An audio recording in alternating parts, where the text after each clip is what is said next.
জয় নিতাই, জয় গৌরী, জয় জয় শ্রী রাধেশ্যাম। সকল ভক্তবৃন্দের চরণে দণ্ডবত প্রণাম জানিয়ে আজ পবিত্র দিন তথা বৈশাখ মাসে শুক্লপক্ষের তৃতীয়া তিথি, অর্থাৎ যাকে আমরা অক্ষয় তৃতীয়া বলি। এই অক্ষয় তৃতীয়াতে যে মাহাত্ম্য আছে, সেই অক্ষয় তৃতীয়ার মাহাত্ম্য সম্পর্কে কয়েকটি তুলে ধরার চেষ্টা করছি। হয়তো এই অক্ষয় তৃতীয়ার মাহাত্ম্য অনেকেই জানে না, অনেকেই হয়তো জানেন না। অক্ষয় শব্দের অর্থ হচ্ছে যার কোনো ক্ষয় নয়, তাই অক্ষয়। কিন্তু আমরা আজকের দিনে যা করব তাই অক্ষত থাকবে, আর বাকি অন্যান্য দিনে যা করব সেগুলো অক্ষত থাকবে না বা অক্ষয় থাকবে না। এটার সঙ্গে আমি কিন্তু একমত নই। অন্যান্য দিন তাহলে পাপ কর্মগুলো করলাম, আর অক্ষয় তৃতীয়া দিনে শুধু পুণ্যকর্মগুলো করলাম, তাহলে অন্যান্য দিনে পাপগুলো আমার থাকবে না। অক্ষয় দিনে, অর্থাৎ আজকে যে অক্ষয় তৃতীয়া দিনে, শুভ দিনে, আজকের দিনে হয়তো পুণ্যকর্ম যেসব আছে সেগুলো করলাম, পুণ্য কাজগুলো করলাম, আমার এগুলো তাহলে লিপিবদ্ধ থাকলো, আমার এগুলো অক্ষয় হয়ে থাকলো। তাহলে পাপ আমার থাকছে না, পুণ্যটাও আজকের দিন থেকে যাচ্ছে। এটার সাথে আমার কিন্তু একমত নয়। কর্ম আছে, কর্ম অকর্ম আমরা জানি। সঞ্চিত কর্ম, আরব্ধ যাকে আমরা বলি, ক্রিয়মান কর্ম, আমাদের বর্তমানে যে কর্মটা চলছে, পূর্বের যে গত জন্মের যে কর্মে আছে, গত জন্মের যে আমাদের কর্মের ফল, যাকে আমরা প্রারব্ধ বলছি, সেই গোডাউনে যে আমাদের সঞ্চিত কর্মগুলো সেখানে আছে।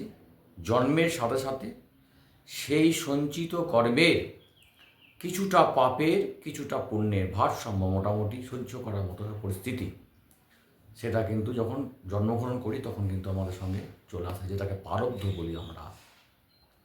বর্তমানে যে কর্ম করছি, ক্রিয়মান কর্ম, বর্তমানে যে কর্ম, এগুলো কিন্তু সঞ্চিত হয়ে থাকছে, সেটা পজিটিভ হোক বা নেগেটিভ হোক। তাই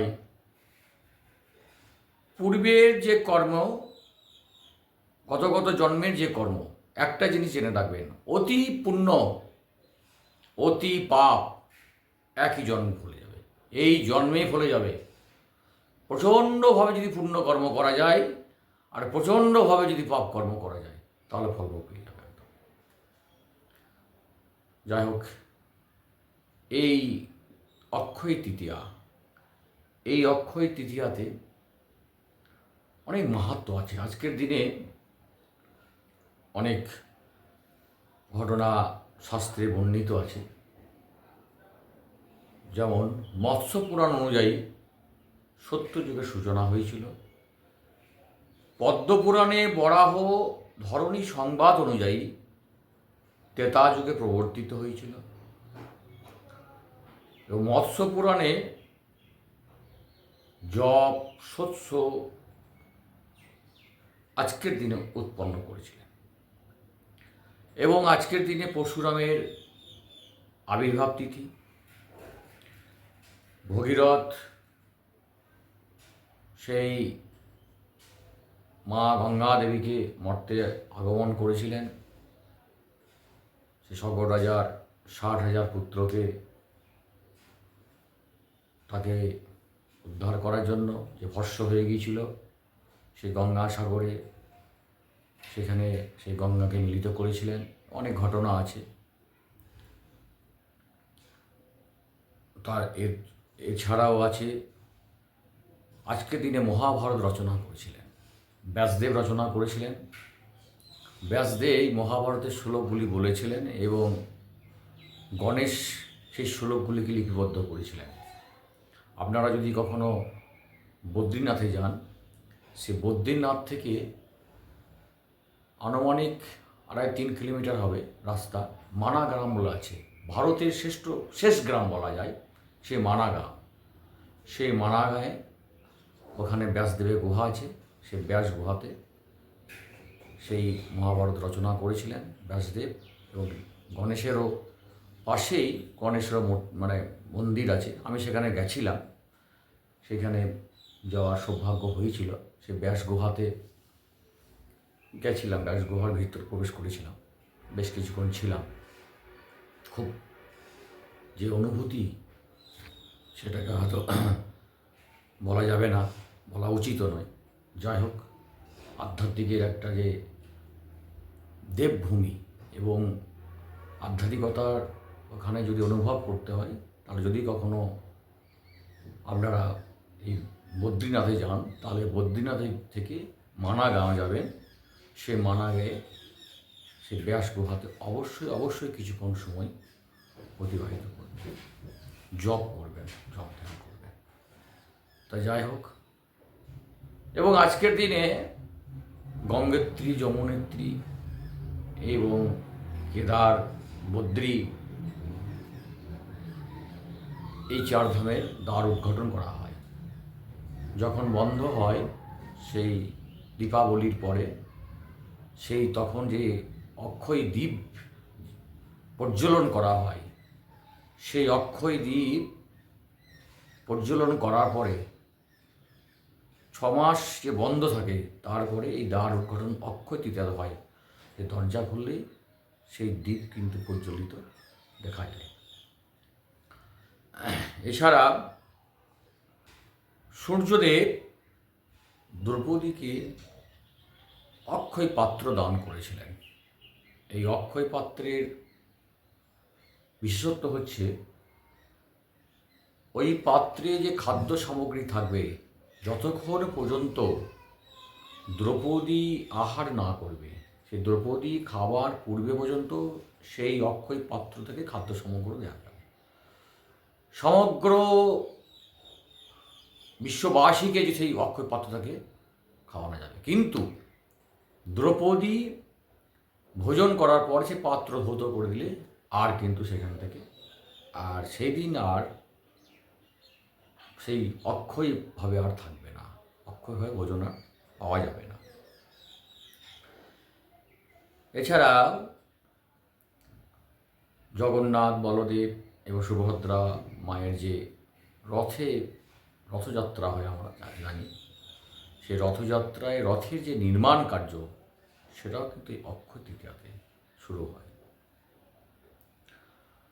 এই দিনে মহাদেবের কাছে প্রার্থনা করে কুবের অনেক ধন ও সূর্য পেয়েছিলেন আজকের দিনে। এছাড়া আজকের দিনে সুদামা তার সখা ভগবান শ্রীকৃষ্ণের সঙ্গে সাক্ষাৎ করে সেই সুদামার যে দারিদ্রতা, সেই দারিদ্রতা তার মোচন হয়েছিল। সুদামার স্ত্রী সুশীলার কথা মতো দ্বারকায় সে ভগবান শ্রীকৃষ্ণের কাছে গেছিলেন এবং শ্রীকৃষ্ণের কাছে গিয়ে শ্রীকৃষ্ণ সেই সুদামার পাকে ধৌত করে দিয়েছিলেন। আপনারা সেসব লীলা অনেকেই জানেন। এই আজকের দিনে, অর্থাৎ এই অক্ষয় তৃতীয়াতে, শ্রীধাম বৃন্দাবনে রাধা বঙ্কবিহারীর চরণ দর্শন লাভ করা যায়। আর চন্দন যাত্রা শুরু হয়। এই চন্দন যাত্রা 21 দিন ব্যাপী চলে। রাজা ইন্দ্রধর্মকে জগন্নাথ দেব স্বপ্নাদেশ করেছিলেন যে তার শরীরে জ্বালা হচ্ছে, সে যেন ওটা শরীরে অঙ্গে চন্দন লেপন করেন। সেই মলয় পর্বত থেকে সে চন্দন নিয়ে এসে 21 দিন ব্যাপী এই চন্দন যাত্রা চলে জগন্নাথ দেবের সেই শরীরের মধ্যে, এবং অন্যান্য মন্দিরেও সমস্ত বিগ্রহে এই চন্দন অগ্রু কর্পূর মিশ্রিত সারা অঙ্গে লেপন করা হয়, শুধু চোখ বাদ দিয়ে, চক্ষু জায়গাটা বাদ। মাধবেন্দ্র পুরীকেও তার গোপাল স্বপ্নাদেশ করেছিলেন এই চন্দন যাত্রার জন্যে। চন্দন তার শরীরে যেন লেপন করা হয়, তার জন্য মাধবেন্দ্র পুরীকে স্বপ্নাদেশ দিয়েছিলেন তার গোপাল। যাই হোক, এই হচ্ছে চন্দনযাত্রা। চন্দনযাত্রার একটা লীলা আছে, মাধবেন্দ্র পুরীর লীলা আছে, যা হয়তো যদি কখনো হয় পরে এ বিষয়ে আলোচনা করা যাবে। এই হচ্ছে অক্ষয় তৃতীয়া। এছাড়া আরও অনেক অনেক ঘটনা আছে, সংক্ষেপে কয়েকটি বলার চেষ্টা করলাম। বিশেষ করে আমাদের প্রতিটা দিনই, প্রতিটা মুহূর্ত ঈশ্বরের সাধন ভজনের মধ্য দিয়ে যেন অতিবাহিত হয়, এটাই আমাদের সকলেরই কাম্য হওয়া উচিত। সকলেই খুব ভালো থাকুন। নিতাই গৌর হরি বল। হরে কৃষ্ণ কৃষ্ণ কৃষ্ণ হরে হরে, হরে রাম রাম রাম হরে হরে, হরে কৃষ্ণ কৃষ্ণ কৃষ্ণ হরে হরে, হরে রাম রাম রাম হরে কৃষ্ণ কৃষ্ণ কৃষ্ণ হরে হরে রাম হরে রাম। নিতাই হরি বল, হরি বল, হরি বল।